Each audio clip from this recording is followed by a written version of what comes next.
Hi, me and my vlogs by കണ്ണകയിലൂടെ എല്ലാവർക്കും സ്വാഗതം. നമുക്ക് വളരെയധികം സുപരിചിതമായിട്ടുള്ള ഒരു ടോപ്പിക്കാണ് ഇപ്പോൾ നമ്മുടെ പ്രസൻറ്റ് കേരള UDF സർക്കാർ കൈക്കൊണ്ടിരിക്കുന്ന വലിയൊരു പ്രോജക്റ്റ്, തൂഫാൻ എന്ന് പറയുന്ന ഒരു പ്രോജക്റ്റ്. അതിനെ വളരെയധികം പ്രതീക്ഷയോടും സന്തോഷത്തോടും കൂടെയാണ് നമ്മളിൽ ഓരോരുത്തരും സ്വാഗതം ചെയ്തിരിക്കുന്നത്. ഈ ഒരു നടപടി തുടക്കത്തിലെ ആവേശം മാത്രം പോരാ, ഇത് കണ്ടിന്യൂ ചെയ്തുകൊണ്ട് പോവുകയാണെങ്കിൽ നമ്മുടെ കേരളത്തെ നമുക്ക് കംപ്ലീറ്റ് ഡ്രഗ് വിമുക്ത കേരളമാക്കി മാറ്റിയെടുക്കാൻ സാധിക്കും. അതിനു വേണ്ടിയിട്ട് നമ്മുടെ ഓരോരുത്തരുടെയും സപ്പോർട്ട് നമ്മുടെ സർക്കാരിന് ആവശ്യമാണ്. നമ്മൾക്കത് കൊടുക്കാനും കഴിയണം. നമ്മുടെ കേരളം അറിയപ്പെടുന്നത് ദൈവത്തിൻ്റെ സ്വന്തം നാട് എന്നാണല്ലേ. അത് നമുക്ക് ലോകത്തിൻ്റെ എവിടെ പോയിട്ടുണ്ടെന്ന് നമുക്ക് വളരെയധികം അഭിമാനകരമായിട്ടുള്ള ഒരു കാര്യമായിരുന്നു. പക്ഷേ ഇന്ന് അങ്ങനെയല്ല. കാരണം ഇന്ന് എവിടെ നോക്കിയാലും ഡ്രഗ്സ് ഉപയോഗിക്കുന്നവരും വാങ്ങിക്കുന്നവരും അത് കഴിക്കുന്നവരും ഒക്കെ അഴിഞ്ഞാടിക്കൊണ്ടിരിക്കുന്ന ഒരു സംസ്ഥാനമായിട്ട് മാറിക്കഴിഞ്ഞു നമ്മുടെ കൊച്ചു കേരളം.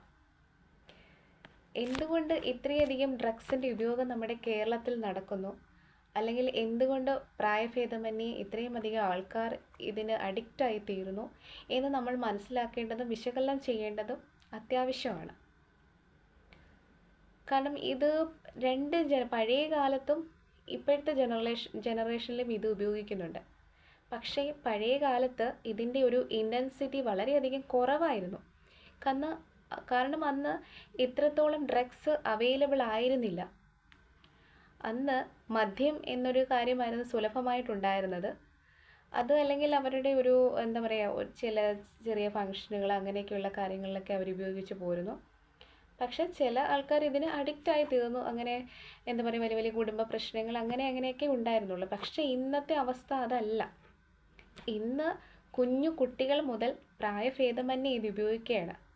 കുഞ്ഞു കുട്ടികളിൽ അവരുടെ ബുദ്ധി ഇത് ബാധിക്കുകയും അവരുടെ ക്രിയേറ്റിവിറ്റിയൊക്കെ ഇതിൽ ബാധിച്ചിട്ട് അവരെ വലിയൊരു ക്രിമിനലായിട്ട് കൊണ്ടുവരികയാണ് ഈ ഡ്രഗ്സ് ചെയ്യുന്നത്. അപ്പം നമ്മൾ ഇത് എന്തുകൊണ്ട് നമ്മുടെ കുഞ്ഞുങ്ങൾ അല്ലെങ്കിൽ നമ്മുടെ കൗമാരക്കാർ അല്ലെങ്കിൽ നമ്മുടെ യുവജനങ്ങൾ, നമ്മുടെ വാർദ്ധക്യത്തിലിരിക്കുന്നവരൊക്കെ എന്തുകൊണ്ട് ഇത് ഉപയോഗിക്കുന്നു എന്ന് നമ്മൾ മനസ്സിലാക്കേണ്ടത് വളരെയധികം അത്യാവശ്യമായിട്ടുള്ള ഒരു കാര്യമാണ്.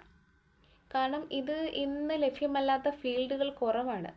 ഇന്ന് നമ്മുടെ സ്കൂളിൻ്റെ പരിസരങ്ങൾ, ഹോസ്പിറ്റലുകൾ, നമ്മുടെ സിനിമ ഫീൽഡ്, കലാകായികപരമായിട്ടുള്ള ഫീൽഡുകൾ, ഹോട്ടലുകൾ, റെസ്റ്റോറൻറ്റ്, ഇവിടെയെല്ലാം ഈ ഒരു സാധനം ലഭ്യമാണ്. കാരണം ഇന്ന് അത് ഉപയോഗിക്കുന്നവരുടെ എണ്ണം, അതിൽ നിന്ന് സന്തോഷം കണ്ടെത്തുന്നവരുടെ എണ്ണം അത്രയധികം കൂടുതലാണ്.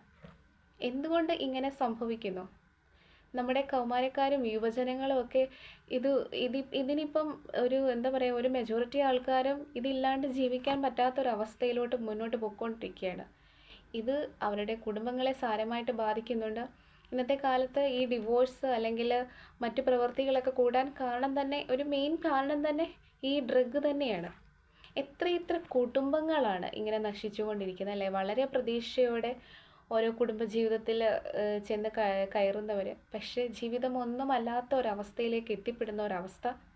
ഇതിനൊക്കെ ഒരു മെയിൻ കാരണം ഈ ഡ്രഗ്സ് തന്നെയാണ്. ഇത് എന്തുകൊണ്ട് ഉപയോഗിക്കേണ്ടി വരുന്നു? ഇതിനെല്ലാം ഒരു മോചനം നമ്മുടെ കേരളത്തിന് ആവശ്യമാണ്. സത്യം പറഞ്ഞാൽ ഇന്ന് സോഷ്യൽ മീഡിയ എന്നൊരു പ്ലാറ്റ്ഫോം നമുക്ക് ഓപ്പൺ ചെയ്യാൻ പറ്റാത്ത ഒരു സിറ്റുവേഷനാണ്. കാരണം സന്തോഷവും അല്ലെങ്കിൽ നമ്മൾക്ക് പ്രതീക്ഷയും അല്ലെങ്കിൽ സമാധാനവും തരുന്ന ഒരു ന്യൂസും ഇന്നത്തെ സോഷ്യൽ മീഡിയയിലില്ല. ഇന്നത്തെ സോഷ്യൽ മീഡിയ എവിടെ നോക്കിയാലും വളരെയധികം വൈരുദ്ധ്യവും വ്യത്യസ്തവുമായിട്ടുള്ള വാർത്തകളാണ്. അക്രമം, കൊലപാതകം, ബലാത്സംഗം, മോഷണം, കഴുത്തറക്കൽ അല്ലെങ്കിൽ കാലറക്കൽ, അങ്ങനെയൊക്കെയുള്ള വളരെയധികം നമ്മൾ കേട്ടാൽ അറയ്ക്കുന്ന വൈകൃതവും വ്യത്യസ്തവുമായ വാർത്തകളാൽ നിറഞ്ഞിരിക്കുന്നതാണ് നമ്മുടെ സോഷ്യൽ മീഡിയ. എന്താണ് ഇതിൻ്റെയൊക്കെ പിന്നിൽ? കുഞ്ഞുങ്ങൾ മുതൽ വാർദ്ധക്യമുള്ളവർ വരെയും ഇന്ന് ഡ്രഗ്സിന് അഡിക്റ്റാണ്. അവരെ ഇന്ന് ഭരിച്ചുകൊണ്ടിരിക്കുന്നത് ഡ്രഗ്സാണ്. എന്തിനു വേണ്ടിയിട്ടാണ് ഇവരിത് ഉപയോഗിക്കുന്നത്? നമ്മൾ ആദ്യം നമ്മുടെ കുഞ്ഞുങ്ങളിൽ നിന്ന് തുടങ്ങണം. ശരിക്കും പറഞ്ഞാൽ കുഞ്ഞുങ്ങൾ ഇത് ഉപയോഗിക്കുന്നതിൻ്റെ ഒരു പ്രധാന കാരണം വേണ്ടത്ര ഫാമിലി ബോണ്ടിങ് ഇല്ലാത്ത ഒരവസ്ഥ തന്നെയാണ്. പണ്ടത്തെ ജനറേഷനിൽ ഈ ഒരു സംഭവം ഉണ്ടായിരുന്നു. എല്ലാവരും ഒരുമിച്ചിരിക്കുമായിരുന്നു, ഒരുമിച്ച് ഒരു നേരത്തെ ആഹാരമെങ്കിലും കമ്പൽസറി കഴിക്കുമായിരുന്നു. ഒരു ദിവസത്തെ കാര്യങ്ങളെല്ലാം അവർ ഒരുമിച്ചിരുന്ന് ഡിസ്കസ് ചെയ്യുമായിരുന്നു, ഒരുമിച്ച് പ്രാർത്ഥിക്കുമായിരുന്നു. കുഞ്ഞുങ്ങൾക്ക് അവരുടെ വിശേഷങ്ങൾ പറയാനും അവരുടെ ഡൗട്ട് ക്ലിയർ ചെയ്യാനും അവരുടെ ആശങ്കകളൊക്കെ പങ്കുവെക്കാനുള്ള ഒരു സ്പേസ് അന്ന് പേരൻസിൻ്റെ ഇടയിൽ ഉണ്ടായിരുന്നു. അന്നത്തെ പേരൻസിന് സമയം ഉണ്ടായിരുന്നു. പക്ഷേ ഇന്നത്തെ ജനറേഷന് അന്ന് ഇതില്ല. കാരണം ഇന്നത്തെ പേരൻസിന് അതിന് സമയമില്ല. കാരണം അവർ കുഞ്ഞുങ്ങളെ കേൾക്കാനുള്ള സമയം അവർക്കില്ല. കാരണം അവർ അവരുടെ ജോലിയിൽ വ്യാപൃതരാണ്. ഇന്ന് അപ്പനാണെങ്കിലും അമ്മയാണെങ്കിലും രണ്ടുപേരും ജോലിയുള്ളവരാണ്. അവരുടെ ജോലിയിൽ വ്യാപൃതരാണ്. അവർ ഭയങ്കര ഹെറ്റി സ്കെഡ്യൂളിൽ കൂടെ നീങ്ങി പോകുന്ന ആൾക്കാരാണ്. അപ്പം ഈ കുഞ്ഞുങ്ങളെ അവർക്ക് ശ്രദ്ധിക്കാനുള്ള സമയം കിട്ടുന്നില്ല, കുഞ്ഞുങ്ങളുമായിട്ട് ടൈം സ്പെൻഡ് ചെയ്യാൻ പറ്റുന്നില്ല, കുഞ്ഞുങ്ങളുടെ ഉത്കണ്ഠകൾ, ആശങ്കകൾ അവർക്കും പങ്കുവെക്കാൻ പറ്റുന്നില്ല ഈ പേരൻസിനോട്. ഓട്ടോമാറ്റിക്കലി ഈ കുഞ്ഞുങ്ങൾ ഐസൊലേറ്റഡ് ആയി തീരുകയാണ്. അവരുടെ ഉള്ളിലേക്ക് വലിയുകയാണ്. കാരണം അവരുടെ സന്തോഷങ്ങളും സങ്കടങ്ങളും ഒന്നും പങ്കുവെക്കാനോ അല്ലെങ്കിൽ അവർക്ക് ആശ്വാസമാകാനോ ഈ പേരൻസിന് സാധിക്കാറില്ല. അപ്പോൾ കുഞ്ഞുങ്ങൾ എന്ത് ചെയ്യും? അവർ മറ്റു പലതിലോട്ടും സന്തോഷം കണ്ടെത്തും. അപ്പം ഇങ്ങനെയുള്ള കുഞ്ഞുങ്ങളാണ് ഈ ഡ്രഗ്സ് കൊടുക്കുന്നവരുടെ ഒരു മെയിൻ ടാർഗറ്റ് എന്ന് പറയുന്നത്. അപ്പം ഇവർ ഈ കുഞ്ഞുങ്ങളെ ടാർഗറ്റ് ചെയ്യും. അപ്പോൾ ഓട്ടോമാറ്റിക്കലി ഈ കുഞ്ഞുങ്ങൾ ഒന്നുകിൽ സൊസൈറ്റിയിൽ നിന്ന് ഐസൊലേറ്റഡ് ആയിരിക്കും, അവരുടെ വീട്ടിൽ നിന്ന് പോലും ഐസൊലേറ്റഡ് ആയിരിക്കും. ഒറ്റപ്പെട്ട ഒരു മുറിയിൽ നിൽക്കുക, അല്ലെങ്കിൽ ഫ്രണ്ട്സിൻ്റെ ഇടയിലൊക്കെ ഒറ്റപ്പെട്ടു പോവുക, ഒരു ഫംഗ്ഷനൊക്കെ പോയിട്ടുണ്ടെങ്കിൽ വേറിട്ട് നിൽക്കുക. അപ്പോൾ ഇങ്ങനെയൊക്കെയുള്ള കുഞ്ഞുങ്ങളെ നമ്മൾ പ്രത്യേകം ശ്രദ്ധിക്കണം. അവർക്കൊരു പ്രത്യേക അറ്റൻഷനും കൗൺസിലിങ്ങും ഒക്കെ വളരെയധികം അത്യാവശ്യമാണ്. കുഞ്ഞുങ്ങൾ എന്ന് പറയുന്നത് നമ്മുടെ ഒരു അമൂല്യ സ്വത്താണ്. നമ്മുടെ രാജ്യത്തിൻ്റെയോ അല്ലെങ്കിൽ നമ്മുടെ സംസ്ഥാനത്തിൻ്റെയോ കുടുംബത്തിൻ്റെയൊക്കെ ഒരു വിലമതിക്കാനാവാത്ത സ്വത്താണ്. ഈ ഡ്രഗ് ഇവർ ഉപയോഗിക്കുന്നത് മൂലം ഇവരുടെ ഇമാജിനേഷനെ, ഇവരുടെ ക്രിയേറ്റിവിറ്റിയൊക്കെ ഇത് ബാധിക്കും. ഇവർ എന്താ പറയുക, ഈ ഡ്രഗ് കണ്ടിന്യൂസ് ആയിട്ടുള്ള ഈ ഡ്രഗിൻ്റെ ഉപയോഗം മൂലം ഇവർ വലിയൊരു ക്രിമിനലായിട്ട് തീരുകയാണ് ചെയ്യുന്നത്. അതുകൊണ്ടാണ് ഇന്ന് ഏറ്റവും കൂടുതൽ കൊലപാതകങ്ങൾ അല്ലെങ്കിൽ മറ്റ് പല രീതിയിലുള്ള ക്രിമിനൽസും ഒക്കെ കൂടി വരുന്നത്. അതിനെ നമുക്ക് കംപ്ലീറ്റ് ഉന്മൂലനം ചെയ്യാൻ സാധിക്കണം. എങ്കിൽ മാത്രമേ നമ്മുടെ കേരളത്തിന് അല്ലെങ്കിൽ നമ്മുടെ രാജ്യത്തിന് രക്ഷയുള്ളൂ. ഇതിൻ്റെ ഒരു ബേസിക് നമ്മുടെ ഫാമിലിയിൽ നിന്ന് തന്നെ തുടങ്ങണം. കാരണം ഇന്ന് പരസ്പരം സംസാരിക്കാനുള്ള ഒരു സ്പേസ് പേരൻസിൻ്റെ ഇടയിലുമില്ല, കുഞ്ഞുങ്ങളുടെ ഇടയിലുമില്ല. കുഞ്ഞുങ്ങൾക്കൊരു ഡൗട്ട് ഉണ്ടെങ്കിൽ അത് ക്ലിയർ ചെയ്ത് കൊടുക്കാൻ നമ്മൾ പേരൻസിന് സമയം തികയാറില്ല. പ്രത്യേകിച്ച് NRI പേരൻസ്. കാരണം മക്കളെ കൂടെ നിർത്തി പഠിപ്പിക്കാൻ കഴിയാത്ത NRI പേരൻസ് ഉണ്ട്. ഇങ്ങനെയുള്ള പേരൻസ് പ്രത്യേകം ശ്രദ്ധിക്കുക. കാരണം നമ്മൾ 24 hours നമ്മുടെ കുഞ്ഞുങ്ങളുമായിട്ട് ഒരു കമ്മ്യൂണിക്കേഷൻ നിലനിർത്തണം. കുഞ്ഞുങ്ങൾക്ക് തോന്നുന്നത് നമ്മൾ അവരുടെ അരികിലുണ്ട്, 24 hours നമ്മൾ അവരെ നിരീക്ഷിക്കുന്നുണ്ട്, എന്തും നമ്മളോട് തുറന്ന് പറയാനുള്ള ഒരു സ്പേസ് നമുക്കിടയിലുണ്ട് എന്ന് അവർ ഉൾക്കൊള്ളണം, അവർ മനസ്സിലാക്കണം. അങ്ങനെ ഇല്ലാതെ വരുമ്പം അവർ സന്തോഷം പലതിൽ നിന്നും കണ്ടെത്തുന്നവരായിത്തീരും. നമ്മുടെ കുഞ്ഞുങ്ങൾ ഏറ്റവും കൂടുതൽ ടൈം സ്പെൻഡ് ചെയ്യുന്നത് സ്കൂളിൽ നിന്നാണ്. സ്കൂളിലെ അധ്യാപകർക്ക് ഓരോ കുട്ടിയെയും മനസ്സിലാക്കാൻ സാധിക്കണം. കാരണം അവൻ്റെ വേറിട്ട സംസാരം, വേറിട്ട പ്രവൃത്തി, അത് എന്തുകൊണ്ട് എവിടെ നിന്ന് തുടങ്ങുന്നു, അതിൻ്റെയൊക്കെ കാരണം കൃത്യമായിട്ട് ഓരോ അധ്യാപകർക്കും മനസ്സിലാക്കാൻ സാധിക്കണം. കാരണം ഒരു കുഞ്ഞിനെ സംബന്ധിച്ചിടത്തോളം അവൻ്റെ രണ്ടാമത്തെ അമ്മ എന്ന് പറയുന്നത് ഒരു അധ്യാപികയായിരിക്കും. ആ അധ്യാപിക ഉറപ്പായിട്ടും ഓരോ കുട്ടിയെയും മസ്റ്റ് ഒബ്സർവ് ചെയ്തിരിക്കണം. ഓരോ കുഞ്ഞുങ്ങൾക്കും പീരിയോഡിക്കലി കൗൺസിലിംഗ് കൊടുക്കണം. ഇതിനെതിരെയുള്ള, ഈ ഡ്രഗ്സിനെതിരെയുള്ള ഒരു അവയർനെസ് നമ്മുടെ സ്കൂളിൽ നിന്ന് തന്നെ കുഞ്ഞുങ്ങൾക്ക് കൊടുത്തു തുടങ്ങുക. ഇതിൻ്റെ ഭവിഷ്യത്തുകളെ കുഞ്ഞുങ്ങളെ മനസ്സിലാക്കിക്കുക. കാരണം നമ്മുടെ കുഞ്ഞുങ്ങളെ രക്ഷിച്ചെടുക്കേണ്ടത് നമ്മുടെ അധ്യാപകരുടെ, മാതാപിതാക്കളുടെ, നമ്മുടെ സമൂഹത്തിൻ്റെ ഒക്കെ ഒരു ആവശ്യമാണ്. കുഞ്ഞുങ്ങൾ അതിൽ നിന്ന് കംപ്ലീറ്റ് വിമുക്തമായാലേ നാളെ നമ്മൾക്ക് നല്ല ക്രിയേറ്റിവിറ്റിയുള്ള, നല്ല ഇമാജിനറി പവറുള്ള ഐൻസ്റ്റീനെയൊക്കെ പോലുള്ള നല്ല കുഞ്ഞുങ്ങളെ വാർത്തെടുക്കാൻ നമുക്ക് സാധിക്കുകയുള്ളൂ, അല്ലേ? നമ്മുടെ രാജ്യത്തിന് വിലമതിക്കാനാവാത്ത അമൂല്യമായ സ്വത്തുക്കളാണ് നമ്മളുടെ ഓരോ കുഞ്ഞുങ്ങളും. അവരൊക്കെ നമ്മുടെ നമ്മുടെ കുടുംബത്തിൻ്റെ പ്രിയപ്പെട്ടവരായി തീരണം, നമ്മുടെ സമൂഹത്തിൻ്റെ പ്രിയപ്പെട്ടവരായി തീരണം, അതിലൊക്കെ ഉപരി നല്ല ഹ്യൂമൻ ബീയിങ്സ് ആയി തീരണം. ഇനി നമ്മൾ നമ്മുടെ കൗമാരക്കാരിലോട്ട് അല്ലെങ്കിൽ യുവജനങ്ങളിലോട്ടൊക്കെ കടന്നു വരാം. സത്യം പറഞ്ഞാൽ ഈ ഡ്രഗ് അഡിക്റ്റ് മൂലം എത്രയെത്ര ഫാമിലികളാണ് തകരുന്നതെന്ന് അറിയാവോ? എന്തുകൊണ്ട് ഇവർ ഇതിലേക്ക് തിരിയുന്നു? കാരണം ഇന്നത്തെ കൗമാരക്കാർക്ക് ഒന്നിലും ഒരു സന്തോഷം കണ്ടെത്താൻ പറ്റാത്ത ഒരു അവസ്ഥയാണല്ലേ. അവർക്കൊന്നിലും ഒരു സന്തോഷം കണ്ടെത്താൻ പറ്റുന്നില്ല. അത്രയധികം സ്ട്രെസ്സും ആൻസൈറ്റിയൊക്കെ നിറഞ്ഞ ഒരു ലൈഫാണ് അവർ ലീഡ് ചെയ്തുകൊണ്ട് പോകുന്നത്. അപ്പം എന്താ പറയുക, അവർക്ക് പേരൻസിൽ നിന്ന് സന്തോഷം കിട്ടുന്നില്ല, അവരുടെ പാർട്ട്നേഴ്സിൽ നിന്ന് സന്തോഷം കിട്ടുന്നില്ല, ജോലിയിൽ നിന്ന് സന്തോഷം കിട്ടുന്നില്ല, അല്ലെങ്കിൽ അവർ കഴിക്കുന്ന ആഹാരത്തിൽ നിന്ന് സന്തോഷം കിട്ടുന്നില്ല, ഒന്നിൽ നിന്നും സന്തോഷം കിട്ടാൻ ഇല്ലാത്തൊരവസ്ഥ. അപ്പം ഓട്ടോമാറ്റിക്കലി ഇവർ എങ്ങോട്ട് തിരിയും? ഈ ഡ്രഗ്സിലോട്ട് തിരിയും. ഒരു ദിവസം അല്ലെങ്കിൽ ഇപ്പം ഈ ആൻസൈറ്റിയൊക്കെ കൂടുതലുള്ള ആൾക്കാർക്ക് ഉറക്കക്കുറവ് വളരെയധികം എന്താ പറയുക, വളരെ കോമൺ ആയിട്ട് കാണപ്പെടുന്ന ഒന്നാണ്. ഈ ഡ്രഗ്സൊക്കെ ഉപയോഗിക്കുമ്പം ഉറക്കം കിട്ടും. കാരണം ഇത് തലച്ചോറിനെ ഉത്തേജിപ്പിക്കും. അങ്ങനെ അതായത് ഹോർമോൺസൊക്കെ ഉൽപ്പാദിപ്പിക്കും. അങ്ങനെ ഓട്ടോമാറ്റിക്കലി ഉറക്കമൊക്കെ നമുക്ക് കിട്ടും. അപ്പം അവർ ഉറങ്ങാൻ അല്ലെങ്കിൽ അവരുടെ ആ ഒരു ആൻസൈറ്റി റിലീവറൊക്കെ ആയിട്ട് ഈ ഡ്രഗ്സിനെ അവർ മാക്സിമം യൂട്ടിലൈസ് ചെയ്യും. പക്ഷേ അപ്പോഴും അവരത് മനസ്സിലാക്കില്ല. ഇത് സാരമായി അവരുടെ മൈൻഡിനെയും ബോഡിയൊക്കെ ബാധിക്കും. ഇവർ പതിയെ ഒരു രോഗത്തിലേക്ക് കടന്നു ചെല്ലും. പതിയെ ഇവർ മാനസിക രോഗിയായി തീരും. ഇങ്ങനെയുള്ളവർ പതിയെ ഒരു ഡി അഡിക്ഷൻ സെൻറ്ററിൽ എത്തിപ്പെടും. ഈ ഡ്രഗ്സിൻ്റെ ഉപയോഗം മൂലം ഇന്ന് ഡി അഡിക്ഷൻ സെൻറ്ററുകൾ വളരെയധികം കൂടുതലാണ്. പക്ഷേ ഇന്നത്തെ ഒരു കാര്യം നമ്മൾ മനസ്സിലാക്കണം, ഇന്നത്തെ ഡി അഡിക്ഷൻ സെൻറ്ററിലൊക്കെ കൃത്യമായിട്ടുള്ള ട്രീറ്റ്മെൻ്റ് ആണോ ഇവർക്ക് കിട്ടുന്നത് എന്ന്. കാരണം ഡ്രഗ്സിൻ്റെ ഉപയോഗം കൂടിയത് മൂലം ഡി അഡിക്ഷൻ സെൻറ്ററുകാർ രക്ഷപ്പെട്ടു. കാരണം അവർക്ക് ഇത് മാക്സിമം യൂട്ടിലൈസ് ചെയ്യാൻ പറ്റുന്നുണ്ട്.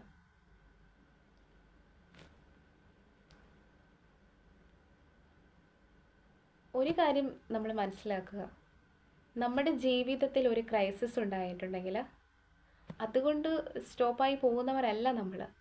നമ്മുടെ ഈ സമയവും കടന്നു പോകും. നമുക്ക് ഇതിനെയും അതിജീവിക്കാൻ പറ്റും. നമ്മുടെ മൈൻഡ് പറയുന്നിടത്ത് നമ്മുടെ ബോഡിയും തലച്ചോറും നിൽക്കണം. അതേസമയം ഡ്രഗ് യൂസ് ചെയ്യുന്ന ഒരാളെ നമ്മളൊരു അഡിക്ഷൻ സെൻറ്ററിൽ കൊണ്ടുചെന്നു. ഓക്കെ, കുറേയധികം കൗൺസിലുകൾക്കും കുറേയധികം ട്രീറ്റ്മെൻറ്റുകൾക്ക് ശേഷം ആൾ ഒരു ഉറച്ച തീരുമാനം എടുക്കുന്നു, മനസ്സുകൊണ്ടൊരു തീരുമാനം എടുക്കുന്നു, ഞാൻ ഇനി മുതൽ ഈ ഡ്രഗ്സ് ഉപയോഗിക്കുകയില്ല. പക്ഷെ അടുത്ത മൊമെൻറ്റിൽ ആളുടെ തലച്ചോറ് പറയും, ഇല്ല, നീ ഇത് നാളെ മുതൽ നീ വീണ്ടും ഉപയോഗിക്കും. കാരണം ഡ്രഗ്സ് ഉപയോഗിക്കുന്നവരുടെ മൈൻഡും തലച്ചോറും ഒക്കെ ഒരു ഡിവൈസ് ഓട്ടോമാറ്റിക്കലി അവിടെ ക്രിയേറ്റ് ആവുകയാണ് ചെയ്യുന്നത്. അവരുടെ മൈൻഡും തലച്ചോറും ഒക്കെ രണ്ടായി കഴിഞ്ഞു. രണ്ട് വേയിലോട്ട് പോയി കഴിഞ്ഞു.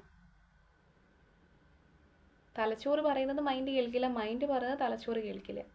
അങ്ങനെയാണ് ഡി അഡിക്ഷണൽ സെൻറ്ററിൽ ചെന്നാലും രക്ഷപ്പെടാത്തത്. പക്ഷെ നമ്മുടെ വരും തലമുറകളെ നമുക്ക് രക്ഷിച്ചെടുക്കണം, പ്രത്യേകിച്ച് കുഞ്ഞുങ്ങളെ.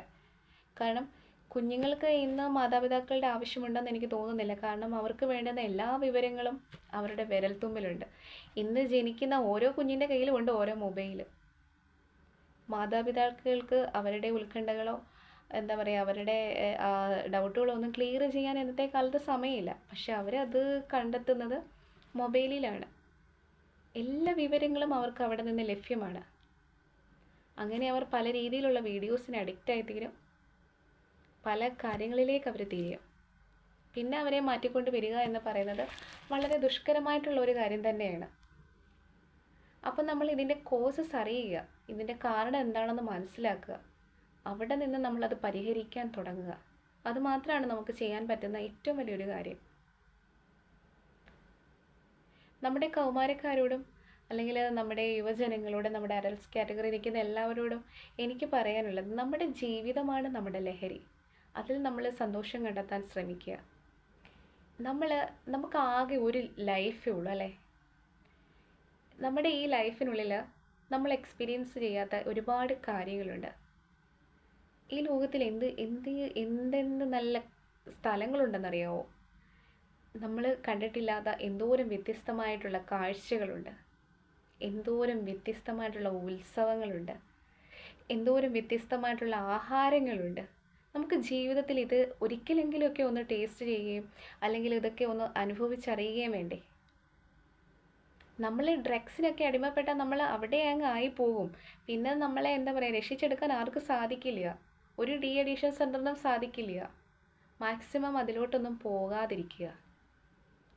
നമ്മുടെ ജീവിതത്തിൽ നമുക്ക് ആ ഒരു ലഹരി, ഒരു ആസക്തി കണ്ടെത്താൻ സാധിക്കണം. ലഹരി എന്ന് പറയുമ്പോൾ ഒരു ആസക്തിയാണ്, അതിനോടുള്ള എന്താ പറയുക, മതിവരാത്ത ഒരു ആസക്തിയാണ് ലഹരി എന്ന് പറയുന്നത്. പണ്ടത്തെ കാലത്തൊന്നും ഇത്രയധികം ലഹരികളൊന്നും അവൈലബിൾ ആയിരുന്നില്ല. അവരാകെ യൂസ് ചെയ്തിരുന്നത് മദ്യമാണ്, അല്ലെങ്കിൽ ചിലപ്പോൾ എന്താ പറയുക കോഫി അങ്ങനെയൊക്കെയുള്ള സംഭവങ്ങളൊക്കെ ആയിരിക്കാം. പക്ഷേ ഇന്ന് പല രീതിയിലുള്ള ലഹരി മരുന്നുകൾ അവൈലബിൾ ആണ്. നമ്മുടെ നാർക്കോട്ടിക് സൈക്കോട്ടിക് ഡ്രോപ്സുള്ള അനാൽജസിസ്, വേദന സംഹാരികൾ, കഞ്ചാവ്, MDMA, സെഡേറ്റീവ്സ്, അങ്ങനെയൊക്കെ ഒരുപാട് രീതിയിലുള്ള ഡ്രഗ്സ് ഇന്ന് നമ്മുടെ സൊസൈറ്റിയിൽ അവൈലബിൾ ആണ്. അതിൽ സന്തോഷം കണ്ടെത്തുന്ന നമ്മുടെ യുവതലമുറ, നമ്മുടെ കുഞ്ഞുങ്ങളെയൊക്കെ നമുക്ക് പിന്നോട്ട് കൊണ്ടുവരാൻ സാധിക്കണം. നല്ല ക്രിയേറ്റിവിറ്റിയുള്ള, നല്ല ബുദ്ധിയുള്ള, നല്ല വിലമതിക്കാനാവാത്ത കുഞ്ഞുങ്ങളായിട്ട് നമുക്ക് വളർത്തിക്കൊണ്ട് വരാൻ സാധിക്കണം. അവരുടെ പാഷനെ നമ്മൾ തിരിച്ചറിയണം. അവരുടെ ക്രിയേറ്റിവിറ്റിയെ നമ്മൾ പ്രോത്സാഹിപ്പിക്കണം. അവരോട് നമുക്ക് ഒരു ദിവസം ഒരു നേരമെങ്കിലും എല്ലാം ഷെയർ ചെയ്യാൻ കഴിയണം. ഞങ്ങൾ നിൻ്റെ കൂടെ ഉണ്ട് എന്ന് പറയാൻ കഴിയണം. അവർക്കൊരു ബാക്ക് സപ്പോർട്ട് കൊടുക്കണം. എന്തും തുറന്ന് പറയാനുള്ള ഒരു സ്പേസ് നമ്മൾ ക്രിയേറ്റ് ചെയ്ത് അവർക്ക് കൊടുക്കുക. ഇതൊക്കെ നമുക്ക് ചെയ്യാൻ സാധിക്കുന്ന കാര്യങ്ങളാണ്. നമ്മുടെ സൊസൈറ്റിയിൽ ഇന്ന് ഭയങ്കരമായിട്ടുള്ള ക്രിമിനൽസും കൂടി വരികയാണ്. ആത്മഹത്യാ പ്രവണതകൾ ഇല്ല. ഇതൊക്കെ എന്തുകൊണ്ടുണ്ടാകുന്നു? ഇതിനെല്ലാം കാരണം ഈ ഡ്രഗ് അഡിക്റ്റ് തന്നെയാണ്. ഈ ഡ്രഗിൻ്റെ അമിതമായ ഉപയോഗം തന്നെയാണ്. ഇതിൽ നിന്നൊക്കെ ഒരു മാറ്റം നമ്മുടെ കേരളത്തിന് വളരെയധികം ആവശ്യമാണ്.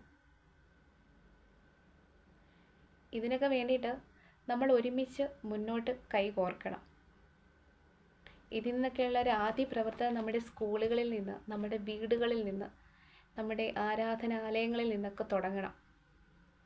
നമ്മുടെ ജനങ്ങളെ, കുഞ്ഞുങ്ങളെയൊക്കെ നമ്മൾ എന്താ പറയുക, നല്ല ബോധവൽക്കരിക്കുക. അവർക്ക് വേണ്ടുന്ന അവെയർനെസ് കൊടുക്കുക. ഈ ഡ്രഗ്സിൻ്റെ അമിതമായിട്ടുള്ള ഉപയോഗം, അല്ലെങ്കിൽ ഈ ഡ്രഗ്സ് ഉപയോഗിക്കുന്നത് മൂലമുണ്ടാകുന്ന ഭവിഷ്യത്തുകളെ മനസ്സിലാക്കി കൊടുക്കുക. ഇന്നത്തെ ഒട്ടുമിക്ക ഫംഗ്ഷനുകൾ ഒഴിച്ചുകൂടാനാവാത്ത ഒരു സംഭവമാണ് നമ്മുടെ മദ്യം എന്ന് പറയുന്നത്. കാരണം ഇത് പലരുടെയും ഒരു സ്റ്റാറ്റസിൻ്റെയും പ്രസ്റ്റീജിൻ്റെയൊക്കെ ഒരു പ്രശ്നമായി കഴിഞ്ഞു. ഇത് അവരുടെ ഒരു പ്രസ്റ്റീജ് ഇഷ്യൂ ആണ്. ഇത് അവരുടെ സ്റ്റാറ്റസിനെ ബാധിക്കുന്ന ഒരു കാര്യമാണ്. ഇന്നൊരു എന്താ പറയുക, ഒരു ലിംഗഭേദമില്ല, ഒരു ആൺപെൺ വ്യത്യാസമില്ലാതെയാണ് ഈ മദ്യമൊക്കെ യൂസ് ചെയ്യുന്നത്. മദ്യം മാത്രമല്ല, പല കാര്യങ്ങളും ഇന്ന് യൂസ് ചെയ്യുന്നത് അങ്ങനെ തന്നെയാണ്. കാരണം ഇതൊക്കെ അവരുടെ ഒരു സ്റ്റാറ്റസിൻ്റെ പ്രശ്നമാണ്. എന്തുകൊണ്ട് അങ്ങനെ സംഭവിക്കുന്നു? ഞാൻ കേട്ടിട്ടുണ്ട്. കാരണം മദ്യം കഴിക്കാത്ത ആണുങ്ങളാണോ എന്ന് ചോദിക്കുന്ന ഒരുപാട് ചോദ്യങ്ങളൊക്കെ ഞാനും കേട്ടിട്ടുണ്ട്. ഇതൊക്കെ നമുക്ക് നമ്മുടെ കേരളത്തിൽ നിന്ന് കംപ്ലീറ്റ് തുടച്ചു മാറ്റാൻ കഴിയണം. അതായത് ഈ തുടക്കത്തിലെ ഒരു ആവേശം കണ്ടിന്യൂ ചെയ്തു കൊണ്ടുപോവുകയാണെങ്കിൽ, നമ്മൾ ഓരോരുത്തരും ഇതിനു വേണ്ടി കഠിനമായി പരിശ്രമിക്കുകയാണെങ്കിൽ, നമ്മുടെ ദൈവത്തിൻ്റെ സ്വന്തം മനോഹരമായ ഈ സ്വന്തം കൊച്ചു കേരളത്തെ നമുക്ക് വീണ്ടും തിരിച്ചു കൊണ്ടുവരാൻ സാധിക്കും. വളരെയധികം അഭിമാനത്തോടുകൂടെ നമുക്ക് മറ്റുള്ളവരോട് പറയാൻ സാധിക്കും, ഇത് ദൈവത്തിൻ്റെ സ്വന്തം നാടാണെന്ന്. എന്ത് സന്തോഷകരമായിട്ടുള്ള ഓരോ മൊമെൻറ്റ്സ് ആയിരിക്കും അല്ലേ? അതുകൊണ്ട് നമുക്ക് നമ്മുടെ ഈ കേരള UDF സർക്കാരിന് ഫുൾ സപ്പോർട്ടും കൊടുത്ത് നമുക്ക് കൂടെ നിൽക്കാം. വളരെയധികം പ്രതീക്ഷയോടെ നാളെ ഉയർന്നു വരുന്ന നമ്മുടെ പുതിയ ജനറേഷന് വേണ്ടിയിട്ട്, നമ്മുടെ വിലമതിക്കാനാകാത്ത, നമ്മുടെ മൂല്യമുള്ള നമ്മുടെ കുഞ്ഞുങ്ങൾക്ക് വേണ്ടിയിട്ട് നമുക്ക് ഒരുമിച്ച് കൈകൊടുത്ത് നമുക്ക് മുന്നേറാം. നല്ലൊരു കേരളത്തിനായിട്ട്, നമ്മുടെ നല്ലൊരു കേരളത്തെ വാർത്തെടുക്കാൻ ഈ UDF സർക്കാരിന് കഴിയട്ടെ എന്ന് ആശംസിച്ചുകൊണ്ട് എൻ്റെ വ്ളോഗ് ഇവിടെ നിർത്തുന്നു. നന്ദി, നമസ്കാരം.